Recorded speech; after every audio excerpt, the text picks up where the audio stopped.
राधा और उसका कुत्ता टॉमी एक सुनसान गांव में रहते थे। गांव के किनारे एक पुराना खंडहर था, जिसे लोग डर के कारण रात में पास भी नहीं जाते थे। राधा और टॉमी अक्सर वहां से गुजरते थे, पर एक दिन ऐसा हुआ जो कभी नहीं हुआ था। शाम का वक्त था। राधा और टॉमी जैसे ही खंडहर के पास पहुंचे, टॉमी अचानक बुरी तरह भौंकने लगा।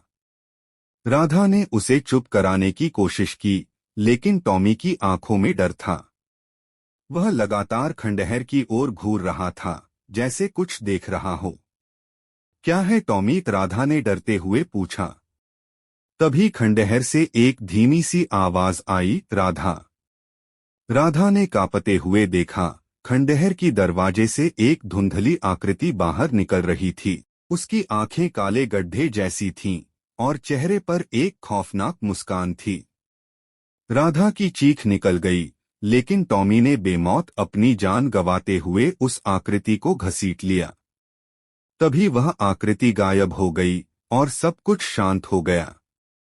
राधा अपने कुत्ते की लाश के पास खड़ी रही। उसकी आंखों में आंसू थे, लेकिन अब खंडहर में कभी किसी की आवाज नहीं आई।